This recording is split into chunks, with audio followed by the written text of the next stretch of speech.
Oke. Rekam ya supaya nanti kalau kalian perlu lagi saya upload linknya di Sipda, kalian bisa lihat lagi ya. Oke, jadi perkuliahan kita yang kedua ini, pertemuan yang kedua, ya topik yang pertama kali kita harus kerjakan, yang harus kita pelajari, kita diskusikan adalah sifat gelombang dan partikel dari cahaya. Jadi pada dasarnya hari ini kita mau pelajari bahwa ternyata cahaya itu ada dua sifatnya ya. Pada satu keadaan tertentu dia bisa bersifat seperti gelombang. Pada keadaan yang lain, dia bisa bersifat sebagai cahaya partikel. Nah, jadi nanti ada tiap-tiap sifat ini ada eksperimen yang dilakukan sehingga dikeluarkanlah teori partikel duality dari jadi sifat duality dari cahaya ini. Nah, jadi sebenarnya kalau kita mulailah dari mekanika kuantum ya, mekanika kuantum. Karena kita ini dasar ilmu kuantum, pada dasarnya kita mempelajari mekanika kuantum. Nah, apa perbedaan mekanika kuantum ini dengan kimia fisika yang sebelumnya sudah kalian pelajari? Perbedaannya adalah ternyata ya mekanika kuantum ini ya adalah teoritis ya, kerangka teoritis yang mempelajari bagaimana sifat-sifat materi pada skala atom. Ya, bagaimana sifat-sifat materi pada skala atom. Nah, sudah dibuktikan sebenarnya mekanika kuantum ini banyak teori-teori yang secara sukses dibuktikan dengan memakai mekanika kuantum ini.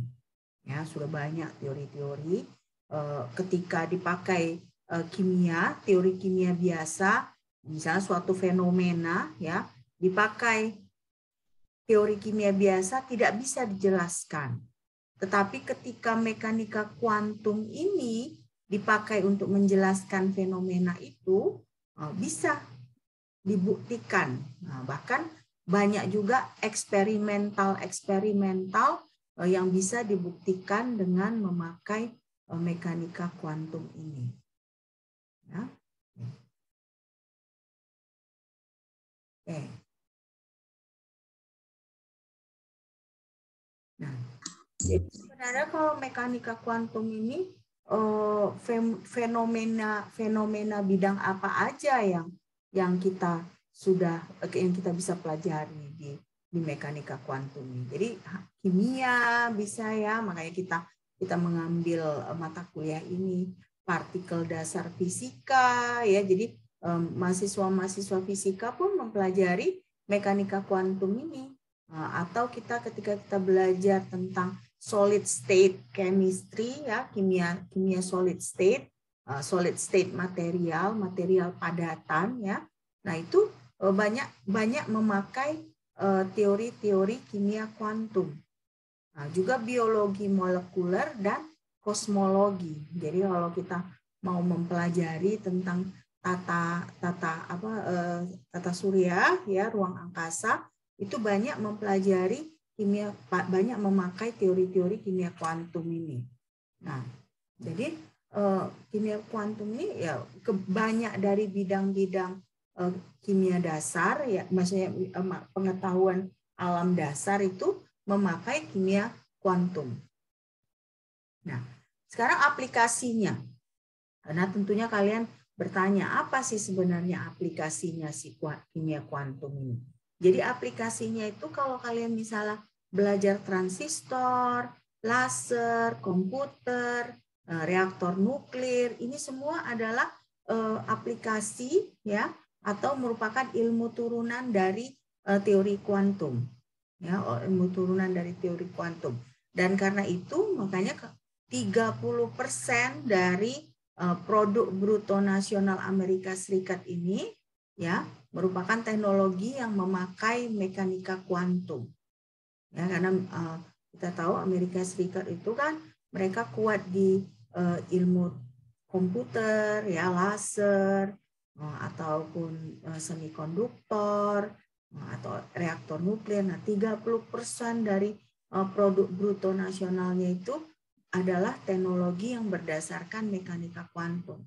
Nah, jadi ketika saya ditugaskan mengajarkan mata kuliah ini, saya sebenarnya awalnya bingung kira-kira kalau misalnya mahasiswa bertanya bagaimana ini aplikasinya.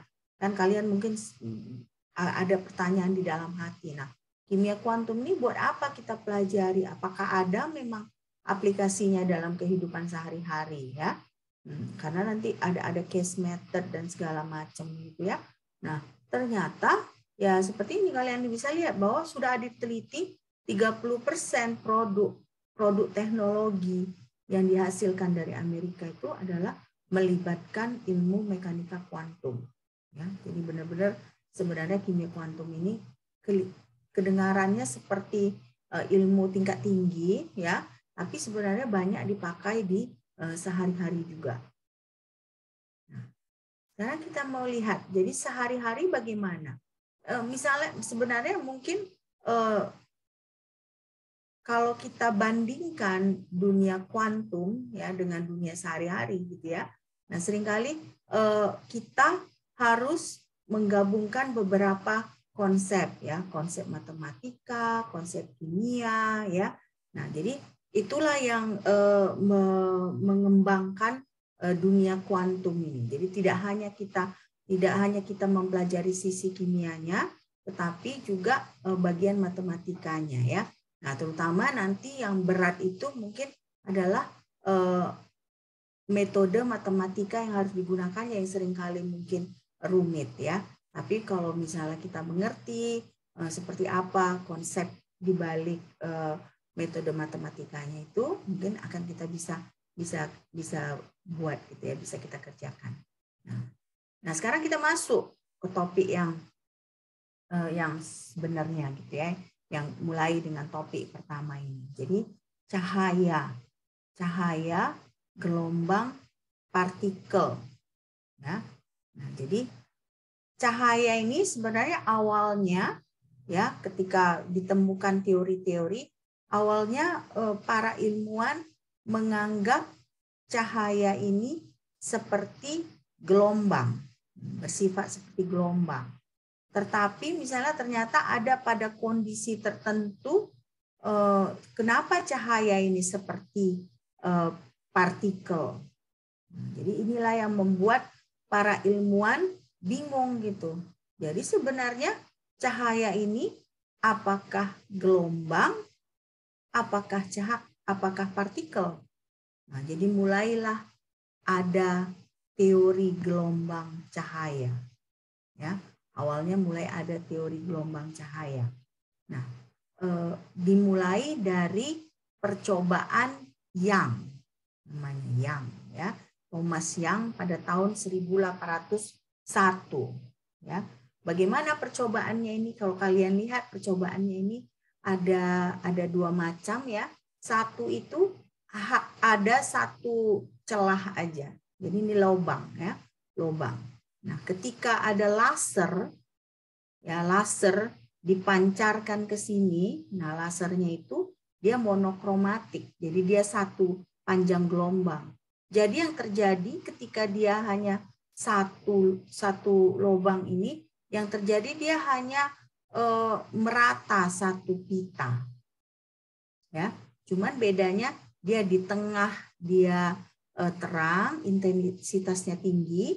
Nah, kemari dia intensitasnya semakin rendah. Kemari dia intensitasnya semakin rendah. Tapi dia satu pita aja. Ya, satu pita. Nah, tetapi ketika dibuat dua celah, ya kan? Kalian lihat ini ada dua celahnya. Ya kan? Kalian bisa lihat kan dua celah kan? Nah, ini satu celah, ini dua celah.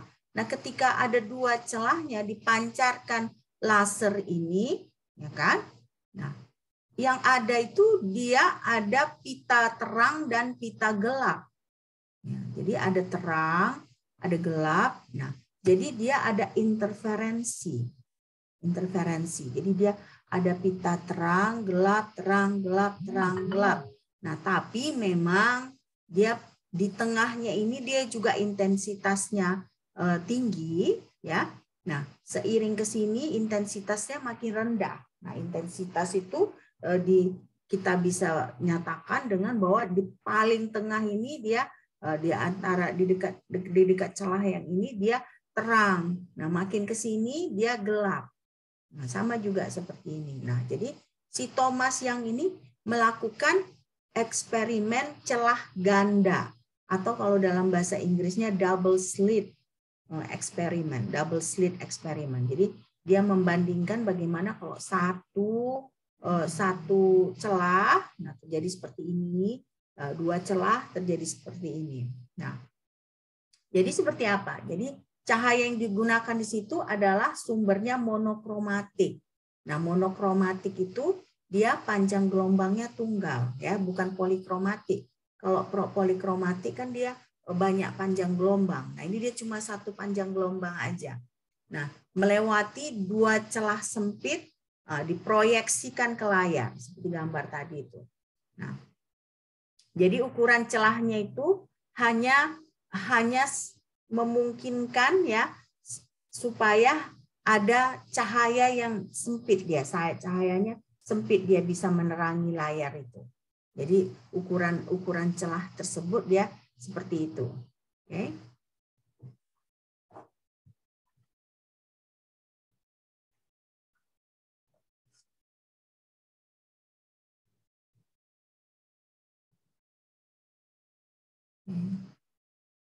Nah, selanjutnya, berarti kan kita lihat, nah, ketika ini ketika dua-dua celah ini, ya kan, ada pola interferensi.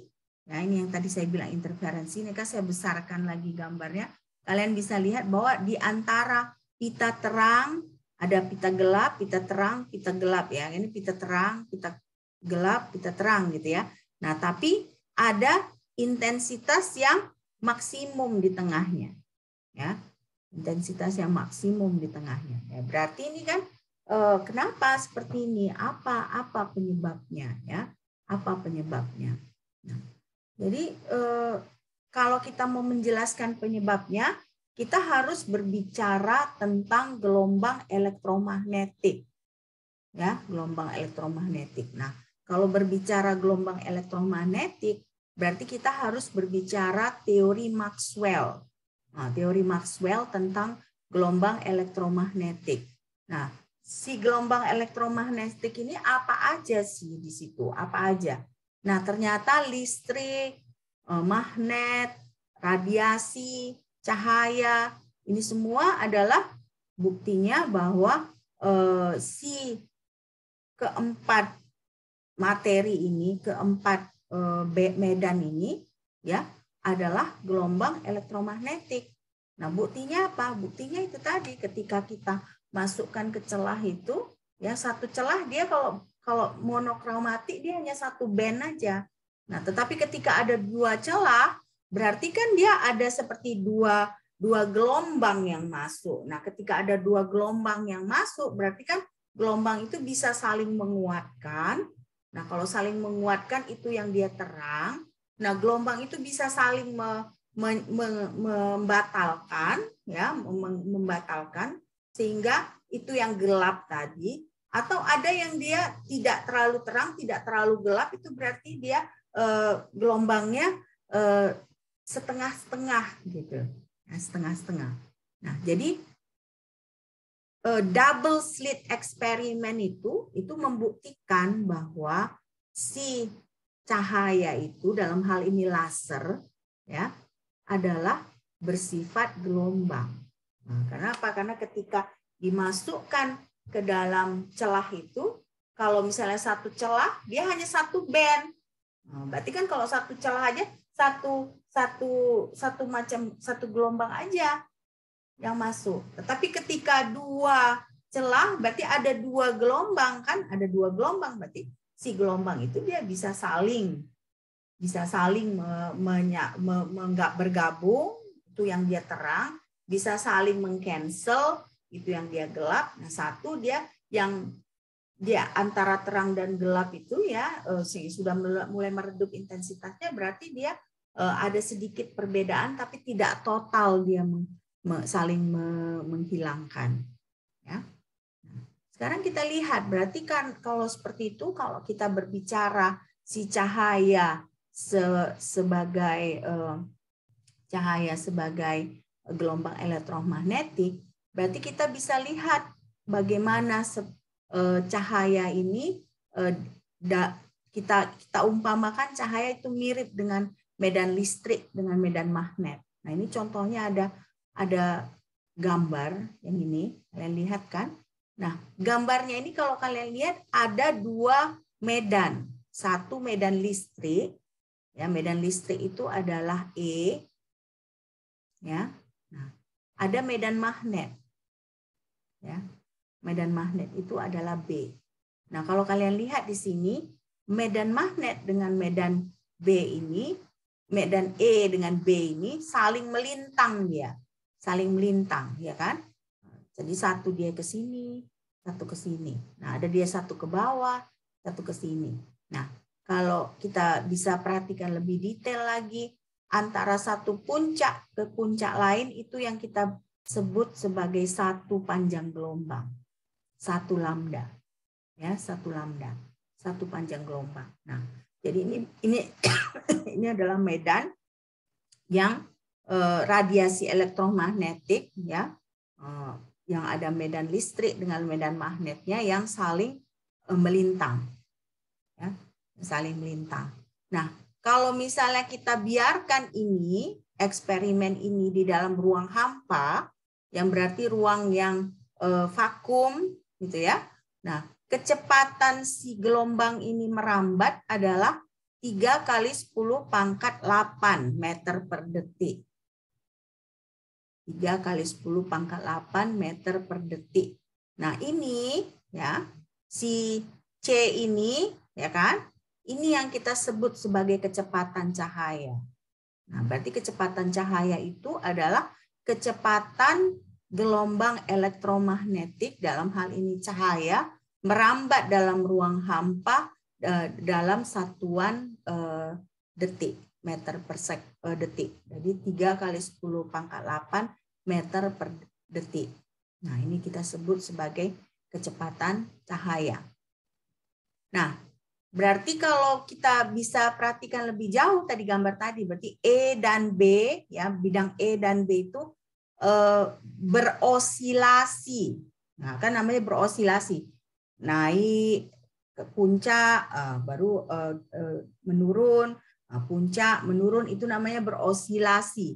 Nah, berosilasi secara sinusoidal. Ya, sinusoidal, melintang dia itu sinusoidal dan sinkron dengan satu sama lain. Ya, sinkron. Jadi, kalau kalian perhatikan gambarnya ini kan dia sinkron kan? Nah, kalau ini dia menaik di sini, nah di sebelah sini dia pun menaik. Ya kan? Nah, ini dia mulai proses turun. Mulai ini dia ke kiri, ya kan? Nah, ini pun ke bawah. Ketika ini ke atas, ini ke kanan. Nah, kalian lihat ini dia dalam sumbu X, Y, dan Z.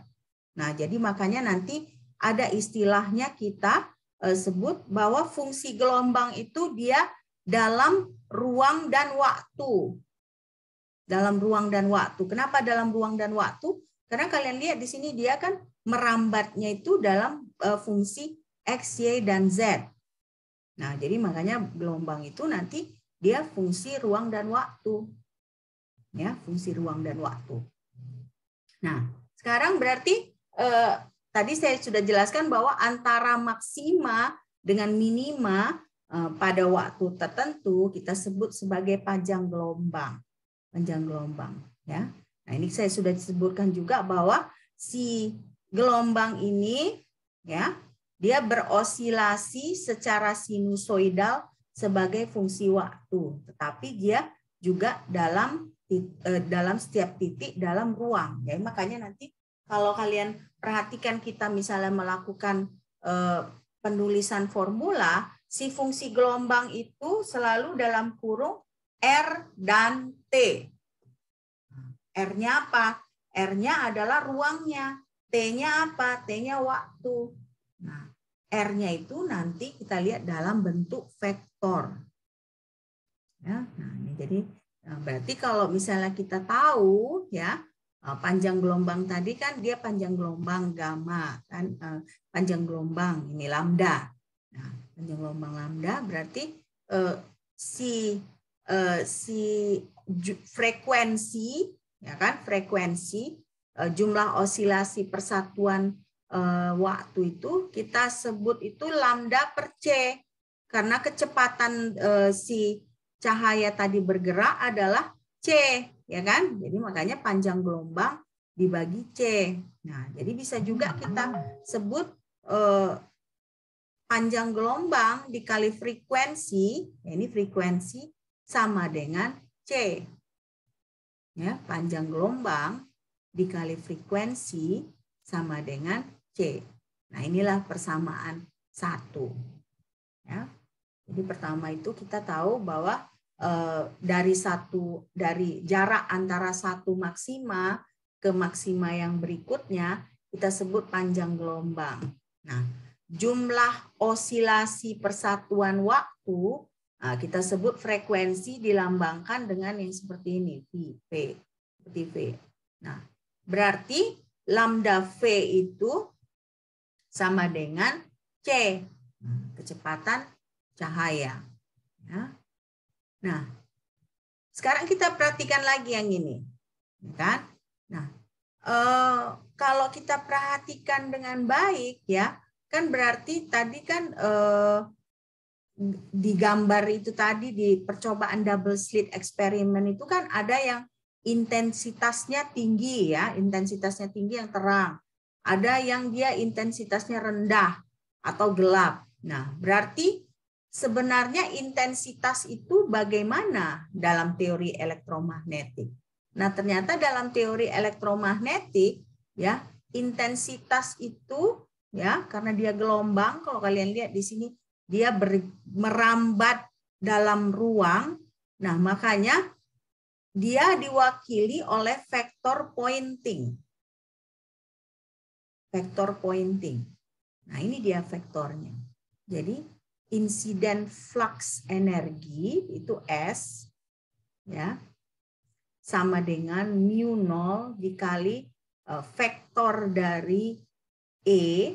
Nah, ini baru kali seperti ini. Nah, ingat, ini berarti perkalian vektor tidak sama dengan perkalian biasa. Ya, kita belajar di matematika kimia, kalau ada perkalian vektor seperti ini harus ada khusus perkaliannya. Jadi nanti kalian buka lagi catatan matematika kimia kalian, ya. Nah, dari catatan matematika kimia kalian, kalaupun ada misalnya seperti ini nanti bisa kalian lakukan. Ya, jadi inilah dia insiden flux energi pada area satuan per satuan waktu. Ya, jadi dia S. Tapi S-nya jangan lupa vektor, sama dengan mu0 dikali medan E dikali medan B.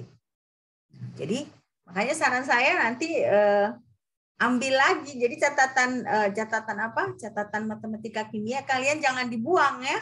Jangan dibuang, kalian ambil lagi, baca-baca lagi karena akan berguna untuk mata kuliah yang ini ya. Oke.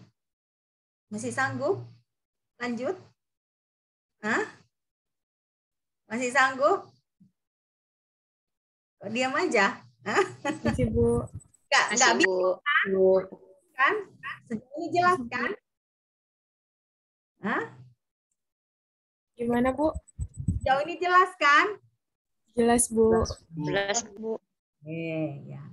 Saya mau yakinkan, nanti saya lanjut ngomong terus, ternyata kalian, kalau kalian ngantuk, rileks saja, minum kopi sambil saya menjelaskan, nggak ada salahnya ya, apalagi nih kita jam-jam ngantuk memang ya. Oke, nah kita lanjut. Nah berarti sekarang kalau kita mau berbicara tentang kepadatan energi atau dalam bahasa Inggris itu density of energy dalam suatu medan elektromagnetik. Nah, ini dinyatakan oleh persamaan 2 ini. Ya, persamaan 2. Nah, tapi satu hal yang kalian lihat di sini ya, pada kepadatan energi ini kita tidak lihat ada vektor. Ya. Nah, berarti di sini perhitungan yang ini kita perhitungan numerik biasa, bukan perhitungan vektor ya. Jadi ini adalah kepadatan energi. Oke, di persamaan 2. Persamaan 3, salah saya. Persamaan 3 ini ya. Persamaan 3. Karena ini tadi ada persamaan 2 ya. Persamaan 3. Oke.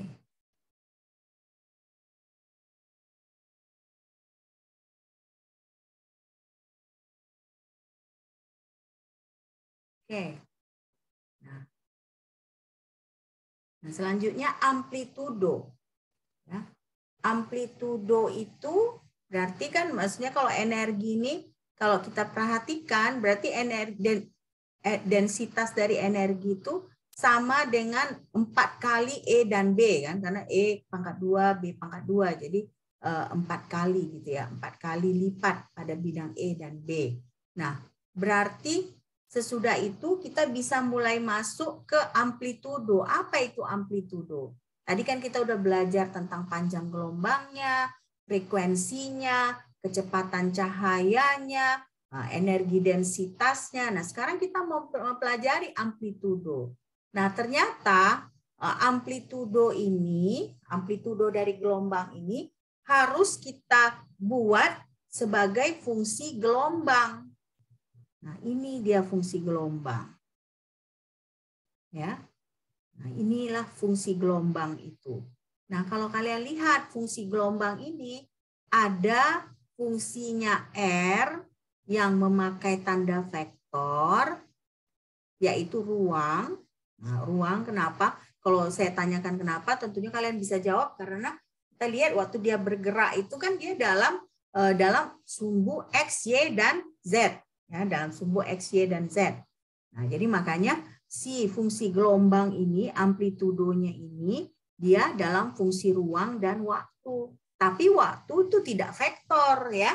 Nah, tapi kalau ruang vektor, makanya si R-nya ini yang melambangkan ruang ini dia dipakai dalam vektor. Nah, jadi si fungsi gelombang itu sama dengan ya akar dari epsilon 0 E dalam fungsi gelombang sama dengan E dalam fungsi ruang dan waktu sama dengan B dalam fungsi ruang dan waktu dibagi akar mu.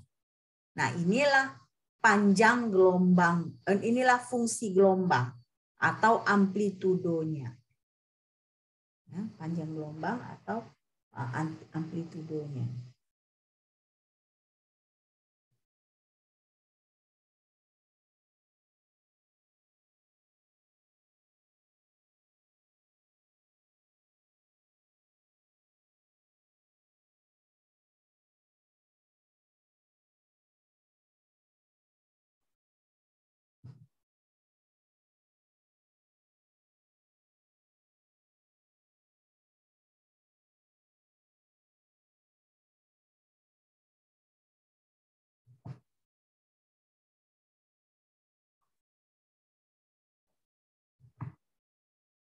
Oke, kita lanjut. Ini amplitudo ya, ingat amplitudo. Nah, selanjutnya intensitas ya.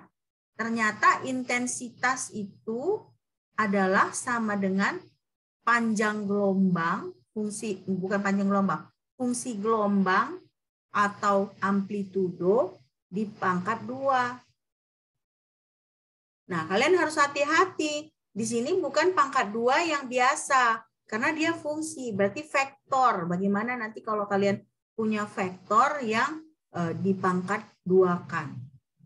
Ya, nanti berbeda. Tentunya misalnya 2 pangkat 2 akan berbeda dengan persamaan 5 ini. Ya, akan berbeda. Oke. Ini Y2 ini tentunya akan berbeda dengan persamaan 5. Nah, Berarti selanjutnya kita akan tahu bahwa fungsi gelombang ini ya nantinya akan juga memiliki nilai kompleks. Nah, kalau kalian lihat ingat kompleks itu kan berarti I kan. Nah, itu jadi makanya karena ada nilai kompleksnya, makanya intensitas itu sama dengan ini di pangkat 2, fungsi gelombang di pangkat 2, tetapi di sini jadinya maknanya adalah konjugat dari fungsi gelombang dikali si fungsi gelombang. Karena ada tanda ini kan, nih kalian lihat. Ini ada konjugat dari fungsi gelombang dikali gelombang. Oke. Nah, ini agak salah ketik. Ini harusnya dia seperti ini ya. Vektor L ya. Nanti biar kalian jangan salah tulis, saya perbaiki dulu.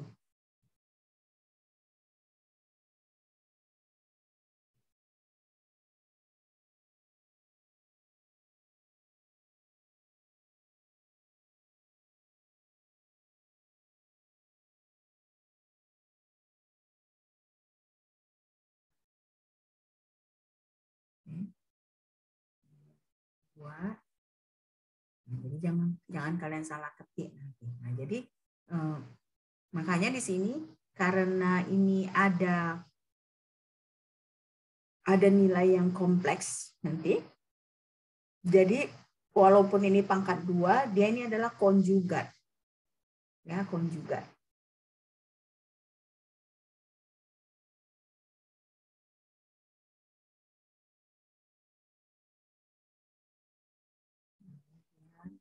Biar kalian jangan bingung, nah ini dia persamaan 5.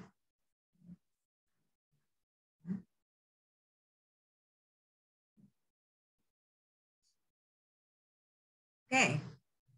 Nah, berarti sekarang kita mulai tahu ya bahwa misalnya kalau kita lihat yang ini, lambangnya ini, kita sebut sebagai fungsi gelombang. Ya. Jadi dalam mekanika kuantum, amplitude itu adalah fungsi gelombang. Jadi makanya di sini kalau yang ini, ya, yang ada lambang ini, kita sebut adalah konjugat dari fungsi gelombang. Ya, konjugat dari fungsi gelombang. Jadi di sini kita bisa lihat sudah dibuktikan bahwa cahaya itu adalah gelombang. Ya, cahaya itu adalah gelombang karena ya tadi ada percobaan double slit eksperimen itu ya.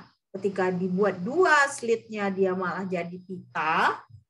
Ketika dibuat 1 dia menjadi 1 pita, yang tentunya sepanjang pita itu ada perbedaan intensitas ya.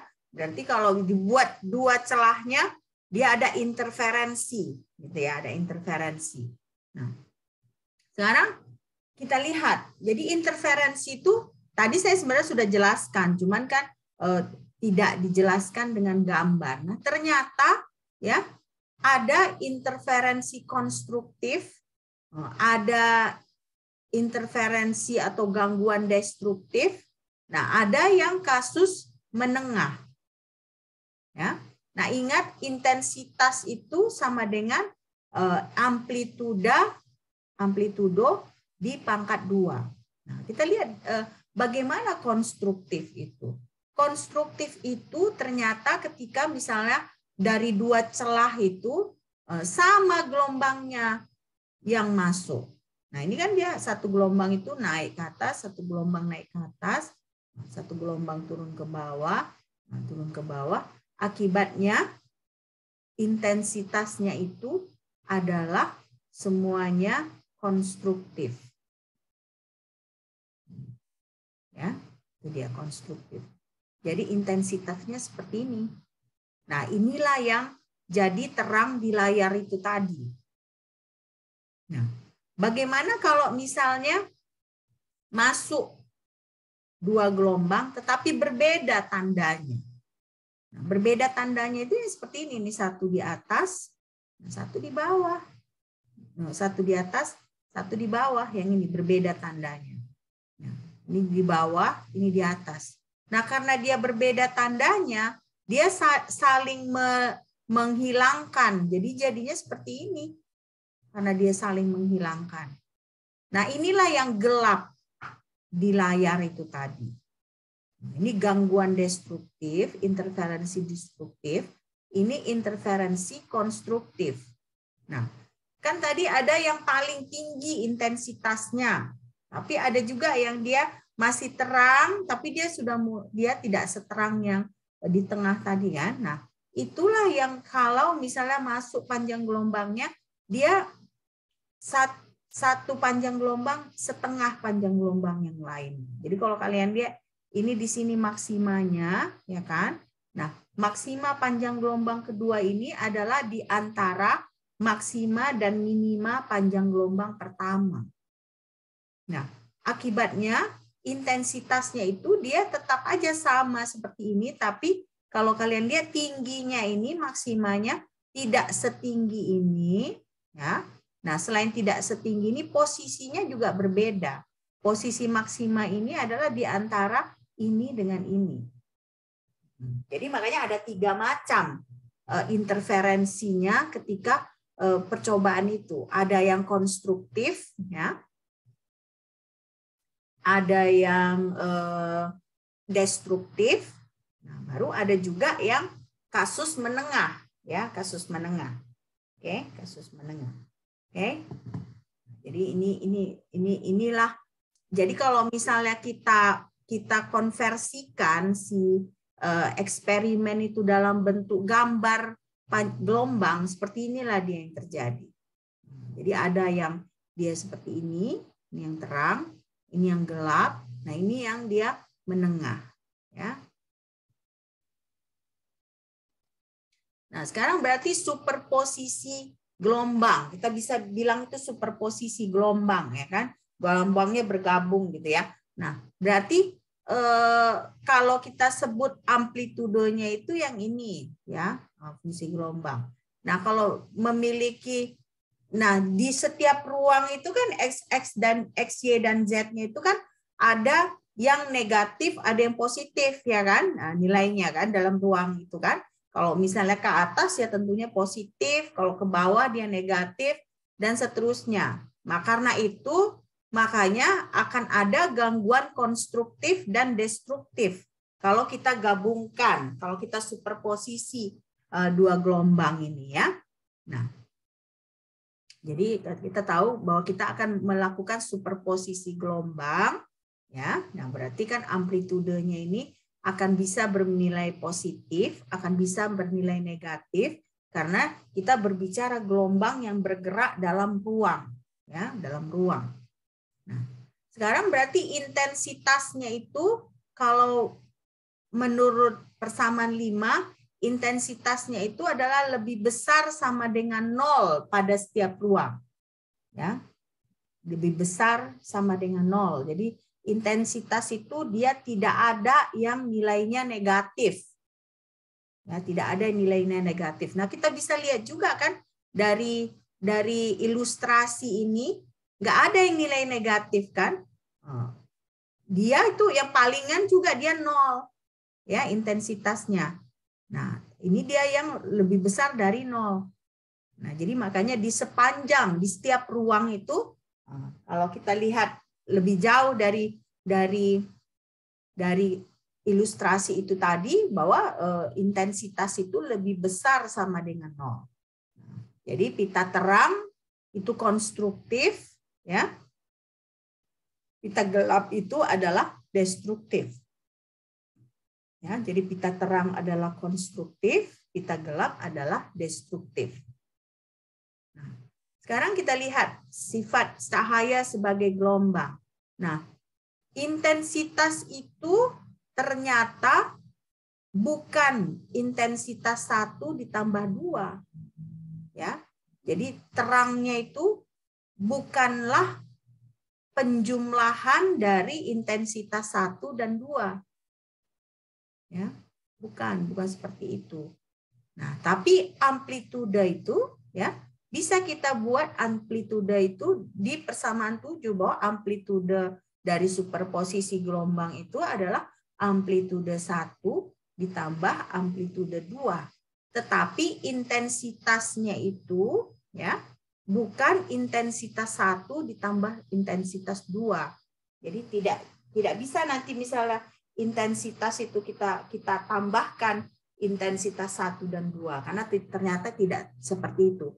Tapi kalau amplitude dia itu memang amplitude dari superposisi gelombang yang sudah disuperposisi itu adalah fungsi gelombang 1 ditambah dengan fungsi gelombang 2. Ya, jadi ini yang perlu kalian tahu bahwa intensitasnya itu bukan penjumlahan dari intensitas tiap gelombang, tetapi kalau amplitudanya memang dia adalah penjumlahan dari amplitude gelombang 1 ditambah amplitude gelombang 2.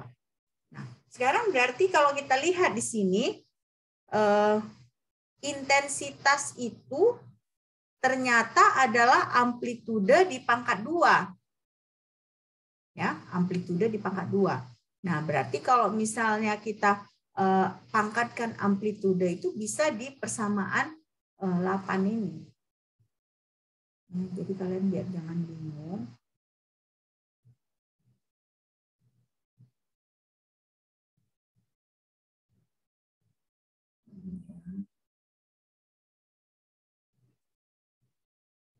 Saya buat di sini biar kalian jangan bingung nanti.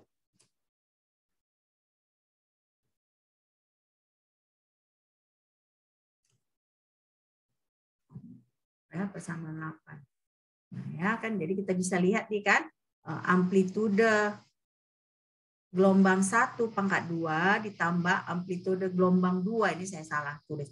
Amplitude gelombang 2 pangkat 2, nah, tambah 2 amplitude 1 dikali 2 amplitude gelombang 2. Nah, sekarang kalau kita lihat dari persamaan ini, yang bisa menyebabkan adanya konstruktif dengan destruktif itu yang bagian yang ini. Kenapa kira-kira? Kenapa bagian ini yang menyebabkan bisa gangguan konstruktif dan destruktif? Ada yang bisa jelaskan ke saya enggak? Kenapa? Kenapa kira-kira?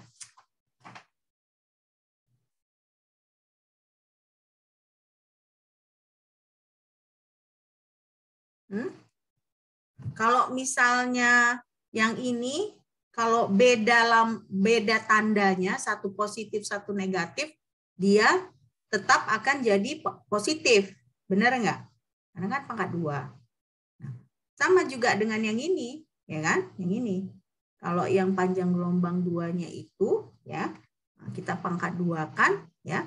Kalaupun berbeda tandanya, dia tetap walaupun misalnya negatif, dia tetap jadi positif.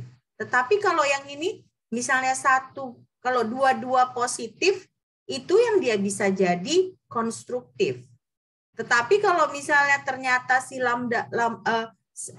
fungsi gelombang 2-nya ini dia negatif, itu yang berarti dia sudah menjadi gangguan destruktif. Nah, jadi makanya gangguan konstruktif dan destruktif itu ya ditentukan oleh bagian yang ini. Ya, makanya di sini 2 psi 1, psi 1, psi 2 itu yang bertanggung jawab pada gangguan konstruktif dan destruktif, ya. Nah, sekarang kita jelaskan lebih jauh, ya.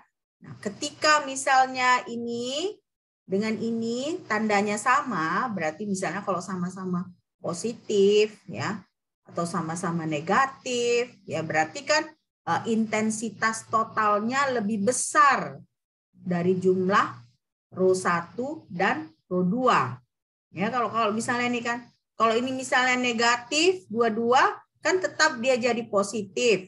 Kalau positif dua-dua ya jadi positif gitu memang ya. Jadi makanya kalau tak sama tandanya itu yang dia interferensinya konstruktif. Nah, jadi kalau interferensi konstruktif itu yang dia di layar itu dia jadi terang. Ya, yang di layar dia jadi terang. Nah, bagaimana kalau misalnya tandanya itu berlawanan, ya kan? Nah, kalau tandanya berlawanan, itu yang akan ada gangguan destruktif, ya. Jadi misalnya seperti ini, amplitude 1 sama dengan negatif amplitude 2. Nah, itu yang dia jadinya saling membatalkan gelombangnya. Saling membatalkan jadinya ketika kita lihat di ilustrasi yang sebelumnya itu dia yang rata. Nggak ada maksimanya, dia rata. Nah, itu yang rata itu yang kalau dilihat di layar, dia menjadi gelap, pita gelap. Ya, pita gelap. Nah, inilah gangguan destruktif. Jadi, psi 1, psi 2 itu yang menentukan apakah akan terjadi interferensi konstruktif atau interferensi destruktif. Sekarang kita lihat. Tadi kita sudah belajar ya. Kita sudah belajar kalau misalnya cahaya itu bersifat sebagai gelombang. Kenapa? Karena ya itu ketika kita lakukan percobaan double slit itu dia ada pita. Pita terang, pita gelap, yang berarti dia mengikuti teori gelombang elektromagnetik, yaitu berarti ada kemampuan ada superposisi gelombang gitu ya. Ada interferensi konstruktif, ada interferensi destruktif. Nah, tapi kan yang mau kita pelajari ini ternyata cahaya itu tidak hanya bersifat sebagai gelombang. Ya, cahaya itu ternyata bersifat sebagai partikel juga. Bagaimana dia? Nah, ini ada juga jadi Young, ya kan? Percobaan Young, Fresnel pada awal abad 19 itu menyatakan bahwa cahaya adalah fenomena gelombang. Nah, tetapi itu bertentangan dengan sebenarnya pandangan Newton. Pandangan Newton ya. Jadi si percobaan Young ini ada kelemahannya. Kenapa kok ada satu bagian dari cahaya itu yang sebenarnya tidak bisa 100% mengikuti gelombang gitu ya. Nah, ternyata satu abad kemudian ya ada keluar teori radiasi benda hitam dan efek fotolistrik. Ya. Nah, kalau ada radiasi benda hitam dan efek fotolistrik ini, nah, itu nggak bisa kita jelaskan si cahaya itu sebagai gelombang. Jadi cahaya sebagai gelombang itu tidak bisa menjelaskan radiasi benda hitam. Tidak bisa menjelaskan efek fotolistrik. Ya, tidak bisa. Nah, jadi makanya dilakukanlah ada modifikasi percobaan celah ganda. Ya. Bagaimana modifikasinya? Kalau kita lihat di sini, ya kan? Ini ada laser juga, ya. Tetapi bedanya lasernya itu dia tidak sekuat percobaan sebelumnya. Diturunkan energinya. Nah, diturunkan energinya. Nah, ketika dipancarkan melalui celah ini, apa yang ada kalian lihat di sini? Titik, Bu. Titik ya, bukan pita seperti tadi, tetapi titik. Nah, titik ini ternyata itu yang kita sebut sebagai foton. Foton secara individu. Nah, jadi disinilah buktinya bahwa si cahaya itu adalah bersifat juga sebagai partikel.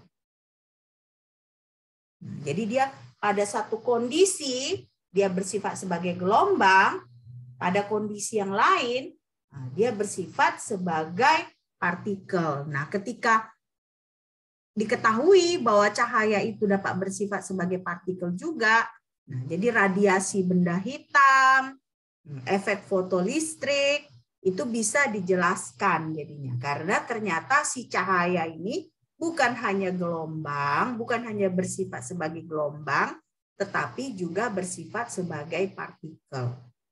Ya, jadi ini modifikasi dari percobaan celah ganda.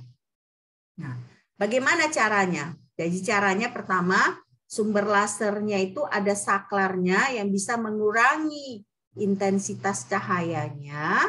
Nah, baru ada juga filternya. Nah, akhirnya ada pola difraksi yang menjadi redup dan redup, ya, menjadi lebih redup dan redup. Nah, ya, jadinya seperti yang ini tadi ya. Nah, jadi ada titik-titik. Jadi perbedaannya dengan percobaan yang sebelumnya adalah di percobaan ini, ya, tidak sekeras percobaan yang sebelumnya. Sebelumnya itu energinya lebih besar dari percobaan ini. Nah, karena ini dikecilkan energinya, jadi kita bisa lihat individual foton pada layar ini. Ya, individual foton. Nah, jadi foton ini kalau kalian lihat dia sepertinya acak gitu ya, sepertinya acak. Ternyata dia itu bukan acak. Ya, bukan acak. Ternyata kalau diperhatikan lebih jauh, yang terangnya itu sama posisinya dengan pita terang. Kalau kita melakukannya dengan intensitas yang lebih besar. Ya. Jadi makanya walaupun misalnya kesannya ini acak, ya, ternyata ini bukan acak. Ya. Kalau dibandingkan misalnya dengan yang tadi percobaan yang sebelumnya tadi, ternyata memang di sini itu adalah pita yang terang. Nah, di sini pita yang gelap, di sini pita terang lagi. Jadi walaupun secara individu si foton ini kelihatan acak, tapi secara statistik, ya, secara statistik ini si foton ini mengikuti perilaku gelombang. Ya, mengikuti perilaku gelombang. Jadi makanya di sini kita bisa sebut bahwa si cahaya itu adalah bersifat sebagai gelombang dan bersifat sebagai partikel. Ya. Oke. Jadi makanya walaupun kilau individu muncul pada posisi acak, tetapi sebenarnya secara statistik mereka mereproduksi pola difraksi yang sebelumnya tadi, yang percobaan pertama. Ya kan tadi kan ada 2 percobaan kan? Nah, satu itu dia double slit tetapi intensitasnya lebih tinggi. Nah, yang kedua ini double slit juga tetapi intensitasnya lebih direndahkan gitu ya. Nah, ketika tinggi dia gelombang yang muncul. Tapi ketika rendah, foton yang muncul. Foton itu partikel. Tetapi foton ini dia tetap mengikuti pola dari yang difraksi yang intensitas tinggi. Nah, jadi makanya ini secara statistik itu polanya itu mengikuti yang tinggi ya. Nah, sekarang berarti ini apa berarti kita simpulkan? Simpulkan bahwa setiap foton individu ini bersifat seperti partikel, tetapi kalau secara keseluruhan dia bersifat gelombang. Dia membawa pola difraksi gelombang. Jadi kalau secara acak memang seperti acak, tapi ternyata kalau kita bandingkan dengan difraksi yang sebelumnya, jadi terangnya itu memang mengikuti di mana posisi gelombang yang terang itu tadi, yang interferensi konstruktif tadi. Gelap itu memang disitulah gangguan destruktif tadi. Nah, jadi di sini sudah terbuktikan ya bahwa cahaya itu adalah bersifat gelombang dan juga bersifat partikel. Ya. Jadi kalau misalnya kita mau lihat foton dualitas, berarti inilah yang kita sebut sebagai dualitas gelombang partikel untuk cahaya. Ya, jadi cahaya itu berperilaku sebagai gelombang ketika misalnya intensitasnya tinggi, nah dikurangi intensitasnya, dia bersifat sebagai partikel. Ya. Nah, jadi kalau misalnya kita sudah nyatakan ada dualitas properti dari cahaya ini, berarti Planck, radiasi benda hitam Planck, efek fotolistrik dari Einstein, nah itu bisa dijelaskan. Nah, jelaskannya bagaimana? Dijelaskannya dengan energi foton. Nah, energi foton itu adalah sama dengan konstanta Planck dikali frekuensi. Nah, konstanta Planck itu 6,626 dikali 10 pangkat negatif 34 joule detik, ya. Nah, ini dikali frekuensinya. Nah, kalau kalian lihat di sini apa bedanya dengan yang gelombang tadi?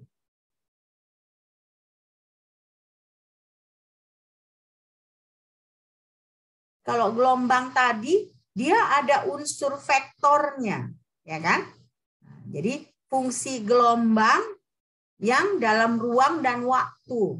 Tapi kalau kita berbicara energi foton yang berarti dalam bentuk partikel, tidak ada fungsinya. Ya, numerik aja, numerik biasa, numerikal biasa. Jadi dia tidak kita lihat dalam fungsi ruang dan waktu.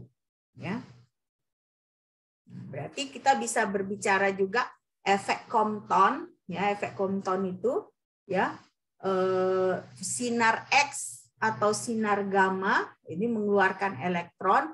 Nah, sekarang kita tanyakan lagi, kalau misalnya cahaya mempunyai partikel duality, nah sekarang si elektron bagaimana? Elektron ada nggak sifat dualitasnya juga? Nah, ternyata dilakukan percobaan Compton ini, ya. Nah, ada momentum P, ya, P sama dengan H dibagi lambda. Nah, di sini berarti kita bisa lihat bahwa si elektron itu ada konservasi momentumnya, ya. Nah, ini dia. Kita lihat gambarnya ya. Nah, ini dia atom. Ya kan, ini atom, ini elektron. Elektron itu kan dia mengorbit ya pada nukleus. Nah, ketika ada misalnya X-ray suatu materi, nah adalah elektron yang keluar. Ini keluar elektronnya, keluar. Nah, inilah efek fotolistrik itu ya. Nah, ketika ini elektron keluar berarti ada energi yang dilepaskan. Ya, ada energi yang dilepaskan. Nah, inilah dia sinar ada energi foton yang dilepaskan. Nah, jadi ini bisa dijelaskan dengan teori bahwa si elektron ini juga bisa bersifat sebagai partikel. Ya, sebagai partikel. Ya. Nah, sekarang berarti ada persamaan 9 dan 10 tadi. Itulah kuantitatif, analisa kuantitatif dari gelombang dan dualitas gelombang dan partikel. Jadi ada energi, ada momentum, itu kalau partikel.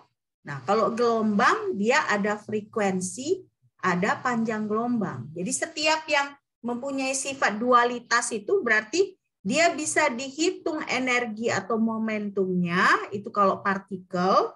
Nah, kalau dia sebagai gelombang, kita bisa tentukan frekuensinya atau panjang gelombangnya. Ya. Nah, itulah yang bisa kita simpulkan dari si dualitas dari partikel ini. Dualitas dari partikel dan gelombang. Oke. Nah, sampai di sini apakah ada pertanyaan?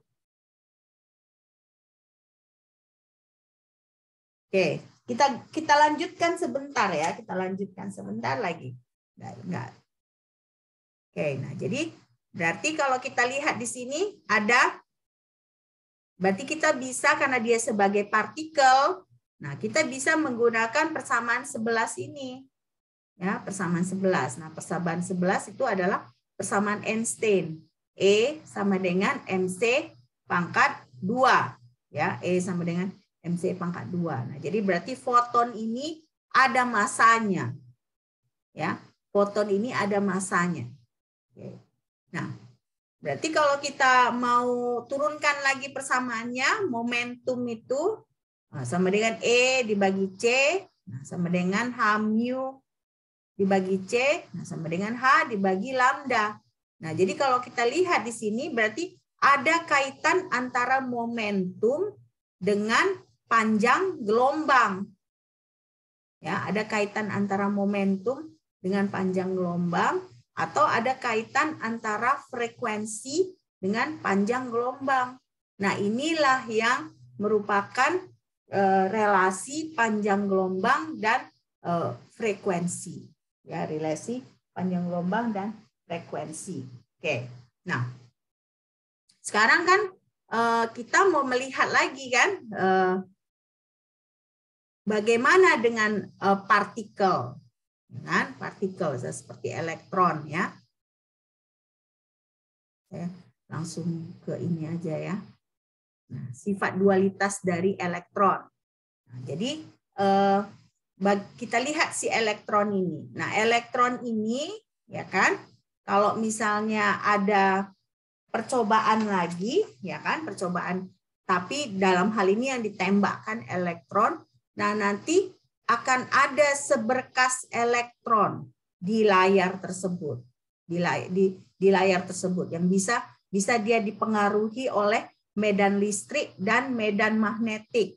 Nah, berarti kalau misalnya kita tembakkan satu foton dengan energi elektron dengan energi tertentu, nah, ternyata arahnya itu dipengaruhi oleh medan listrik dan medan magnetik.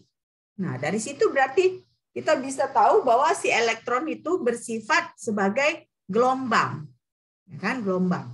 Nah, tapi bagaimana dengan sifatnya sebagai partikel? Nah, ternyata itu dibuktikan dengan cara kerja TV. Nah, TV itu kan ada layar fosfornya. Nah, layar fosfor itu ketika ada elektron individu, nah ada kilau, makanya ada gambar. Nah, jadi TV itu adalah bukti bahwa elektron bisa menunjukkan efek difraksi. Ya, jadi TV itu ya, nah, layar ada gambar pada layar fosfor itu adalah elektron yang menunjukkan efek difraksi. Nah, jadi makanya di sini elektron juga memiliki atribut sebagai gelombang. Ya, elektron sebagai gelombang, tetapi juga sebagai partikel. Nah, sebagai partikel bagaimana? Sebagai partikel contohnya efek Compton tadi. Kalau misalnya suatu atom disinari dengan sinar X, nah elektronnya itu keluar dari orbitnya. Nah, ketika keluar dari orbitnya ada energinya. Nah, kalau ada energi berarti dia partikel. Nah, tapi kalau dia menunjukkan efek difraksi seperti yang pada TV, berarti dia gelombang, ya. Nah, jadi makanya di sini. Tapi kalau kalian perhatikan efek dualitas ini hanya terjadi pada materi-materi yang sangat kecil. Nah, elektron itu kan kecil, ya kan? Nah, ini juga ada dilakukan pada Fullerene. Fullerene ini adalah nanomaterial, ya. Nah, Fullerene ini nanomaterial. Nah, ternyata nanomaterial ini pun memperlihatkan sifat dualitas yang bisa jadi gelombang, yang bisa jadi partikel, ya.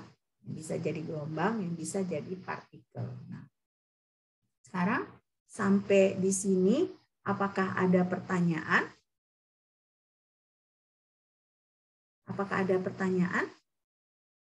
Nggak ada? Nggak ada pertanyaan, jelas atau bingung? Saya harap jelas lah ya, saya mempersiapkannya mati-matian ini. Saya mempersiapkannya dengan sungguh-sungguh ya.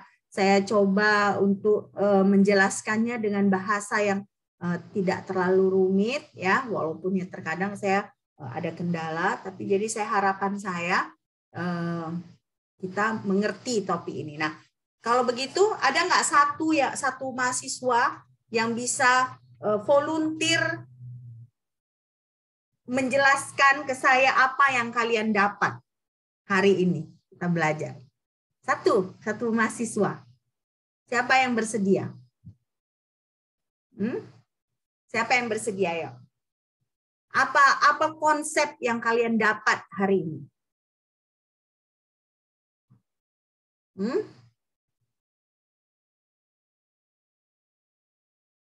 Yuk, siapa?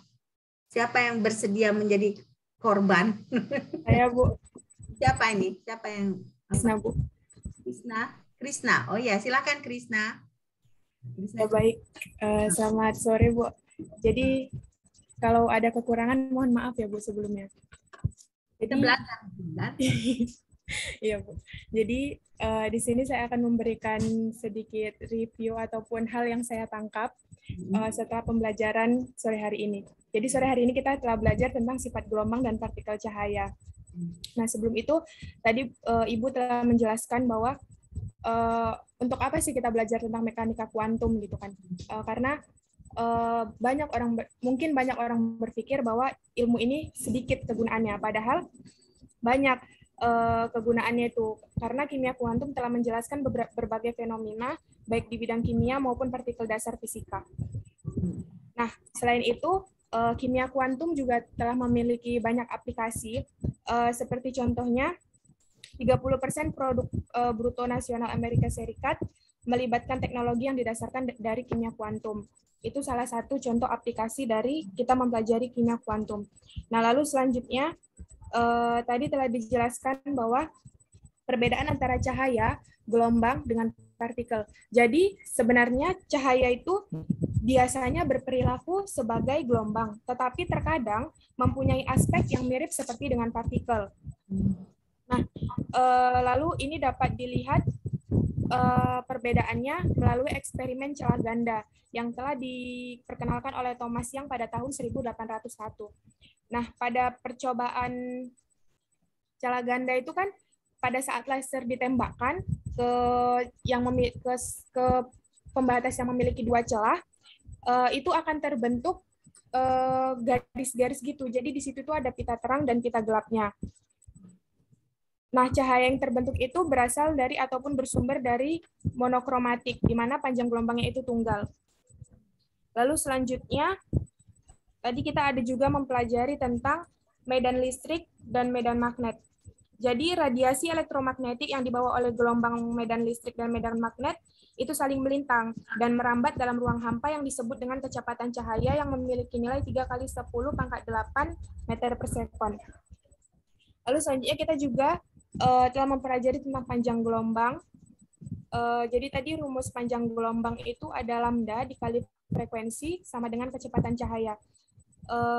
Di sini kita juga tadi ada mempelajari tentang vektor-vektor, dan itu menurut saya kita harus mempelajari ulang tentang matematika kimia, karena vektor yang dimaksud tadi kan kayak tandanya kali, padahal itu sebenarnya bukan dikali, tetapi ada rumus vektor sendiri, kayak vektor E dikali vektor B itu bukan dikali, tetapi ada rumus lanjutannya. Dan itu saya rasa kita perlu mempelajari ulang tentang hal itu. Lalu selanjutnya kita tadi ada mempelajari tentang amplitudo, intensitas cahaya, itu juga tadi banyak sekali rumus-rumus faktornya, dan saya juga masih kurang paham, Bu, di bagian itu. Mungkin nanti saya akan belajar tentang itu lagi. Ya. Lalu selanjutnya kita mempelajari tentang sifat cahaya sebagai gelombang. Nah, tadi kan ada rumus bahwa yang tadi Bu, tanda itu dibaca apa, Bu? Yang fungsi gelombang yang kayak huruf psi. Nah, psi itu kan disebut dengan fungsi gelombang. Jadi tadi psi itu dalam sifat cahaya sebagai gelombang, psi itu sama dengan psi 1 ditambah dengan psi 2. Nah, interferensi konstruktifnya kalau psi dikuadratkan kan jadi psi 1 kuadrat ditambah psi 2 kuadrat ditambah 2 kali psi 1 kali psi 2. Nah, jadi di 2 kali psi 1 psi 2 itu terdapat gangguan konstruktif dan destruktif. Tadi kan Ibu ada bertanya kenapa di situ, kenapa di bagian situ yang terdapat gangguan konstruktif dan destruktif. Nah, karena kalau di psi 1 itu, nah di psi 1 itu kan kalau misalnya nilai dari psi 1-nya itu negatif, kan tetap jadi positif dia kalau dikuadratkan. Begitu juga dengan psi 2. Namun kalau misal di bagian 2 kali psi 1 psi 2 itu kalau ada yang bernilai negatif, tandanya tak sama, itu kan akan ada perbedaan hasilnya. Nah, kalau ada tanda yang tak sama akan ada konstruktif, dan kalau ada tanda yang berlawanan itu akan menimbulkan destruktif. Destruktif itu contohnya psi 1 sama dengan minus psi 2. Lalu selanjutnya kita tadi membahas tentang dualisme gelombang partikel. Nah, di bagian sini saya agak nyambung karena ini pernah dipelajari di SMA. Lalu di sini kita dapat melihat bahwa cahaya tidak hanya bersifat gelombang namun juga bersifat partikel. Nah, tadi kan ada ini, ada gambar laser yang ditembakkan kan ada jadinya titik-titik, tidak garis-garis lagi. Nah, itulah yang disebut dengan foton individu. Nah, foton individu ini yang disebut sebagai partikel. Nah, jika disatukan ia akan menjadi gelombang seperti yang gambar laser yang awal kita pelajari tadi. Nah, cahaya akan bersifat gelombang jika intensitasnya tinggi, namun jika dikecilkan, ia akan menjadi partikel. Nah, untuk selanjutnya itu ada energi foton, efek Compton, dan teori relativitas khusus, itu memuat rumus-rumus, Bu. Itu saja yang dapat saya review. Apabila ada kekurangan, saya mohon maaf, Bu. Terima kasih, Krisna. Sama-sama, tandanya Bu. Krisna mendengarkan ya. Saya harap yang lain juga mendengarkan ya, belajar. Nah, jadi saran saya kalian ulang lagi metode matematika dari matematika kimia ya. Nah, jadi biar nanti ketika ada soal-soal bisa kalian kerjakan dengan baik. Oke? Nah, kalau tidak ada lagi ya, kita akhiri perkuliahan ini.